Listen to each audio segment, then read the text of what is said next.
गुजरात में भावनगर जिला है। जिस समय राजा महाराजाओं का युग था, उस समय भावनगर के महाराजा का बहुत बड़ा नाम था। एक बार वह अपने बगीचे में घूमने के लिए गए।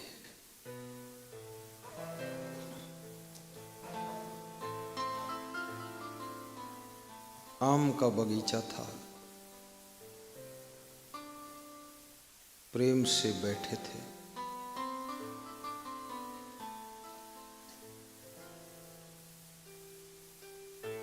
ठंडी ठंडी हवा ले रहे थे। लेकिन उन्हें क्या पता था कौन सी बला आ जाएगी। कोई 3 दिनों का भूखा व्यक्ति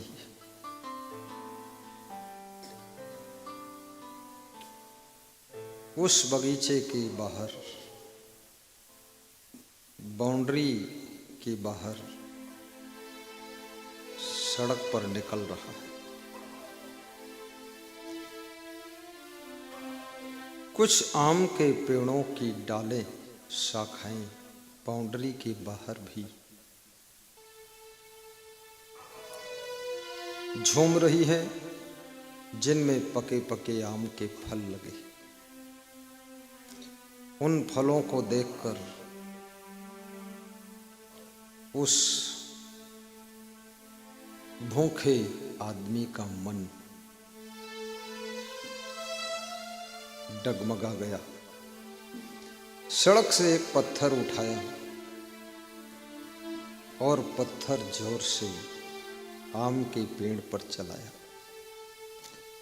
2-3 आम के फल बड़े बड़े पके पके गिरे। उठा लिया, आम खाता हुआ चल दिया। वो पत्थर सीधे जाकर भावनगर के महाराजा के सिर में टकरा गया। राजा महाराजाओं का सिर भी कोमल होता है, गरीबों की खोपड़ी भी थोड़ा मजबूत होती है, वजन काम करते।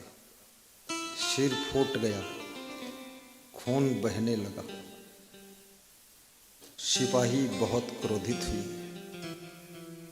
साथ में जो सुरक्षा गार्ड्स थे चारों तरफ दौड़ पड़े। कौन मारा, किसने मारा, कैसे मारा, क्या मारा, क्या बात। वहां कोई नहीं था। बगीचे के बाहर, बाउंड्री के बाहर एक आदमी आराम से आम का फल चूसते हुए जा रहा है और राजा का गुणगान कर रहा है। भूख की मार ईमान को बदल देती है। भूख की मार ईमान को बदल देती है और वक्त की मार इंसान को बदल देती है, इंसान को बदल देती है।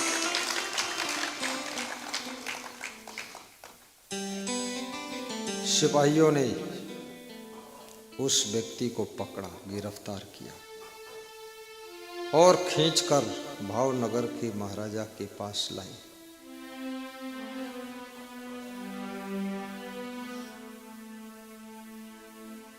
सिपाहियों ने कहा, इसने पत्थर चलाया है।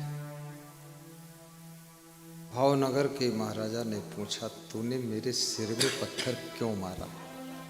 मेरी तेरी दुश्मनी नहीं है, कोई रंजिश नहीं है, मेरी खोपड़ी फूट गई।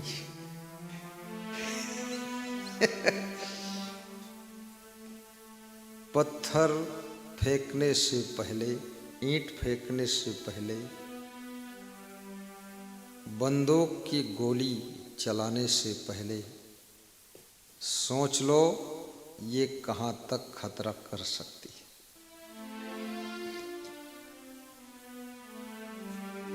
जीवन में कदम कदम पर सावधानी की जरूरत है। उस गरीब आदमी ने राजा साहब को प्रणाम किया। कहा, राजा साहब आपको सादर प्रणाम। मैं आपकी प्रजा हूं।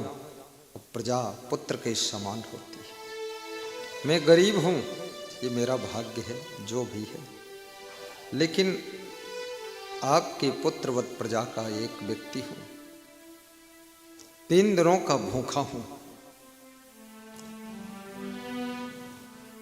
आपके बगीचे के पके पके आम के फल देखकर मन संभल नहीं पाया।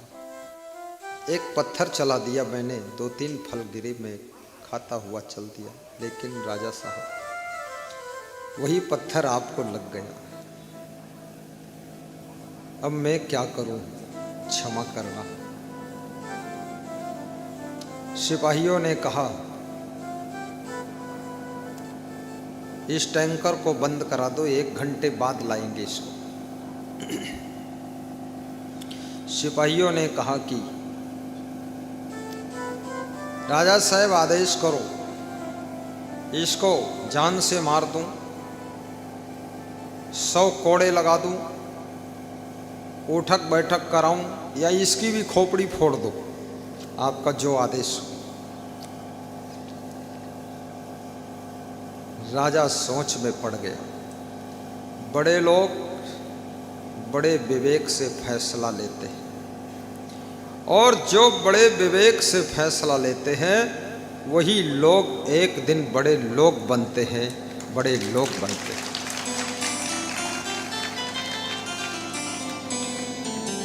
जीवन में फैसला का बड़ा महत्व है, जिसको इंग्लिश में डिसीजन कहते हैं, हिंदी में निर्णय भी कहते हैं। निर्णय लेना है, फैसला लेना है, डिसीजन लेना है। कदम कदम पर डिसीजन का ही प्रभाव है। सारी जिंदगी फैसला के बीच में चलती है। बिजनेस करना है तो कौन सा बिजनेस करना, कौन सा नहीं करना। रिश्ता जोड़ना है, किससे जोड़ना है, किससे नहीं जोड़ना। वोट देना है, फैसला लेना है, किसको देना है, किसको नहीं देना। कुंभ मेला में जाना है, कब जाना है, किस तारीख में जाना है, कहाँ रहना है, कहाँ ठहरना है, कितने दिन रहना है, ये फैसला लेना है। किसको किसको साथ ले जाना, ये भी फैसला लेना।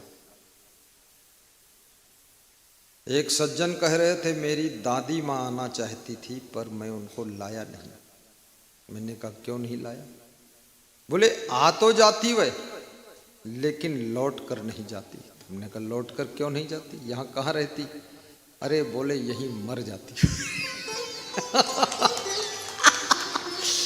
इसलिए मैंने फैसला बदल दिया। दादी माँ से कहा आप रहने दो, मैं वहीं से एक बोतल में गंगा जल ले आऊंगा। बोले गंगा जल नहीं, गंगा में नहाना है। तो बेटे ने कहा तो 5 लीटर गंगा जल। अरे 5 लीटर नहीं, डुबकी मारना।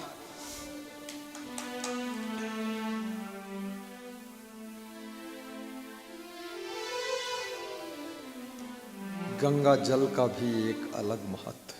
MBBS डॉक्टर गुजरात सूरत के मेघजी भाई प्रजापति कह रहे थे अगर गंगा जल आपको मैं पिला पाऊँ गंगोत्री का, और गंगा जल में ही स्नान कराऊं जो गंगोत्री में जल है, तो गुरुदेव कोई बीमारी ही नहीं रहेगी। ये गंगा जल जड़ी बूटियों से मिक्स जल है, ये केवल जल नहीं है, ये गंगा जल एक अमृत की औषधि भी है। लेकिन जो गंगोत्री में इस जल में गुण है, वो धीरे धीरे धीरे धीरे लंबी यात्रा करने के पश्चात थोड़ा सा कम हो जाता है गंगोत्री। लेकिन यहाँ जो गंगा जल है वही थोड़ा सा गुण कम हुआ है, लेकिन बहुत कम नहीं। फिर यहाँ पर ज्ञान गंगा और त्रिवेणी संगम की गंगा 2 गंगा है।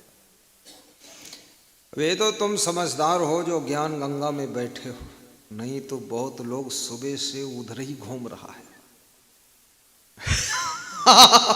बड़े बड़े गेट देख रहा है, बड़े बड़े भंडारे देख रहा है, और 3-3 6-6 बार खाकर फिर उल्टी पलटी भी कर चुका है।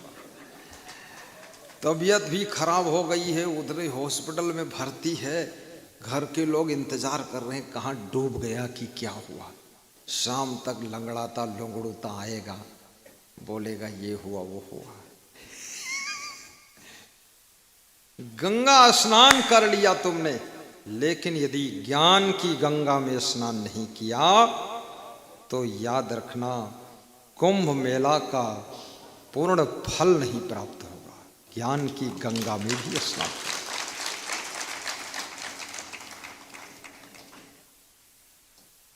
महात्मा आदित्यनाथ योगी जी को भी व्यास गादी धन्यवाद देती है, जो विशाल व्यवस्था किया है। बार बार हेलीकॉप्टर से आते हैं, रात में 2 बजे जाग जाते हैं, कभी कभी चौकन्ने हो जाते हैं, कुंभ चलूं क्या। उनके मन में संदेह रहता व्यवस्था गड़बड़ा ना जाए। और ये पहला महात्मा है जो मुख्यमंत्री बन करके अपने पद पर टिका हुआ है। महात्मा मुख्यमंत्री बन भी गया तो टिक नहीं पाता है, वो फिर मोडी डोडी होता, महात्मा लेकर कमंडल इधर उधर हो गया तो। लेकिन आदित्यनाथ, उन्होंने कमंडल स्थायी रूप से गोरखपुर में मठ में रख दिया और पूरा उत्तर प्रदेश मंडल संभाल रहे हैं, कमंडल नहीं मंडल। मेला का मतलब होता है माने घर के बाहर नहीं, घर पर, बस इस कमरे से उस कमरे में। इतना तो आप चलते ही हो। मैं भी जानता हूँ इसमें 70% लोग तो घर के बाहर पैदल चलने का टाइम भी नहीं हो, चलेगा भी, लेकिन घर पर तो चलता ही रहता है। पैदल चलना संपूर्ण व्यायाम है, दूध संपूर्ण आहार है, गम खाना परिवार की संपूर्ण शांति की चाबी है, अपने आप पर कंट्रोल रखना संपूर्ण साधना का सार है।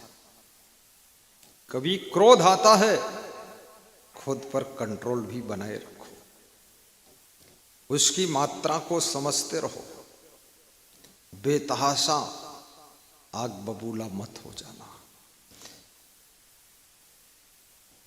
मुझे एक विधायक के यहाँ पधरौनी थी तो उनकी पत्नी कह रही थी, हम दोनों राजनीति करते हैं पर मेरे पति को क्रोध बहुत आता है। हैं तो दुबले पतले, लेकिन क्रोध में ऐसा गड़बड़ हुआ है, इनका हार्ट अटैक हुआ है और सर्जरी हुई है, हार्ट में छल्ला पड़ गए हैं। तो विधायक बोला, हार्ट में छल्ला और पाँव में छाला, और तब भी ये दुष्टों को देख करके खून खौल डाला है मेरा। तो उसकी पत्नी बोली, देखो देखो देखो फिर क्रोध आने वाला है। अधिक क्रोध से हार्ट पर बहुत बुरा असर पड़ता है। और तुम सोचो कि हम क्रोध करके पूरी दुनिया बदल देंगे, सुधार देंगे, कोई नहीं, कोई नहीं। जिसको जितना सुधरने का मन है उतना सुधर जाएगा, बाकी अपनी अपनी ढपली, अपना अपना राग लोग अलापते रहेंगे। संतोष और गम खा लीजिए, तालमेल बिठाइए। शांतुल्यम तपो नास्ति न संतोषात् परम सुखम, न तृष्णाया परो व्याधि नच धर्मो दया समा। तो मैं बता रहा था, राजा की कहानी थी। राजा भावनगर के महाराजा कुछ पत्थर मारने वाले व्यक्ति से पूछते हैं, तूने मुझे क्यों मारा? कहता है, मैं 3 दिन का भूखा था, आपकी प्रजा हूँ, आपकी संतान हूँ, आपके बगीचे के मीठे फल देखकर मन नहीं रोक पाया, फल तोड़ने के लिए पत्थर चलाया, वही पत्थर आपके सिर में लग गया और वही पत्थर पेड़ से भी टकराया। 2-3 आम के फल गिरे, वो मैंने चूस लिया, तृप्त हो गया। मन ही मन आपको मैं धन्यवाद दे रहा था कि महाराजा भावनगर के बड़े महान हैं, बड़ा सुंदर आम का बगीचा लगाया है, लेकिन मुझे ये नहीं पता था कि आपको पत्थर लग गया, आपको चोट लग गई, आपका सिर फूट गया, क्षमा कीजिएगा। सिपाहियों ने कहा, इसका प्रवचन मत सुनो, आदेश करो, फैसला लो, इसको ठोकू पीटूं मैं, मेरा खून खोल रहा है, आपका सिर फूट दिया। भावनगर के महाराजा बोले, इसको मेरे दरबार में नौकरी मिलनी चाहिए, गरीब आदमी। क्यों? और इसको पूरा क्षमा किया जाता है। क्यों? क्योंकि आम के पेड़ में पत्थर मारा तो आम के फल दिया उसने खाने के लिए, और वही पत्थर मेरे सिर में टकराया तो मैं अगर इसको सजा दे दूं तो आम के पेड़ से भी नीच हूं, गिरा गुजरा हूं। मैं इसको नौकरी दूंगा ताकि ये गरीब न रहे, और इसको नए कपड़े पहनाए जाएं, और मेरे दरबार में इसकी ड्यूटी रहे ताकि रोज इसको देखूं और इसके पत्थर की चोट याद करूं, ताकि मुझे ये ध्यान रहे मेरी प्रजा कितनी गरीब है और प्रजा की गरीबी को मिटाने के लिए कोई बड़ा फैसला ले लूं। राजा के हाथ में, मंत्री के हाथ में, मुख्यमंत्री के हाथ में, प्रधानमंत्री के हाथ में देश की गरीबी मिटाने की भी ताकत होती है। उसके फैसला से, डिसीजन से, उसके प्लानिंगों से जनता को काम करने का मौका मिलता है। महाराजा भावनगर के प्रसन्न हो जाते हैं, कहते ये चोट मेरी लापरवाही को याद कराने के लिए लगी, और उसी दिन से सजग होकर के अपने राज्य में सबका ख्याल करते हैं, सबको रोजगार देने की कोशिश करते हैं। जीवन में गलतियां एक बार हो जाए ज्यादा चिंता की बात नहीं है, लेकिन बार बार वही गलती दोहराई जाए तो बहुत बड़ी चिंता की बात है। एक बार ठगावे सो 52 बेर कहावे, 52 बेर ठगावे वो गप्पू नाथ कहावे, गप्पू नाथ कहावे। कितने लोग गप्पू नाथ है, 52 बेर नहीं, वो 152 बेर ठगा चुके हैं। बार बार वही गलतियां आपको कमजोर बनाती हैं, आपके मनोबल को कमजोर करती हैं। गलतियां आपकी उन्नति में ब्रेकर बनती हैं, और गलतियां आपको आगे बढ़ने से रोकती है। इसलिए कृपया गलतियों के ब्रेकर को दूर कीजिए और गलतियां धीरे धीरे खत्म कीजिए, और गलती मुक्त जीवन बनाकर आगे कदम बढ़ाइए। सफलता आपका इंतजार कर रही है।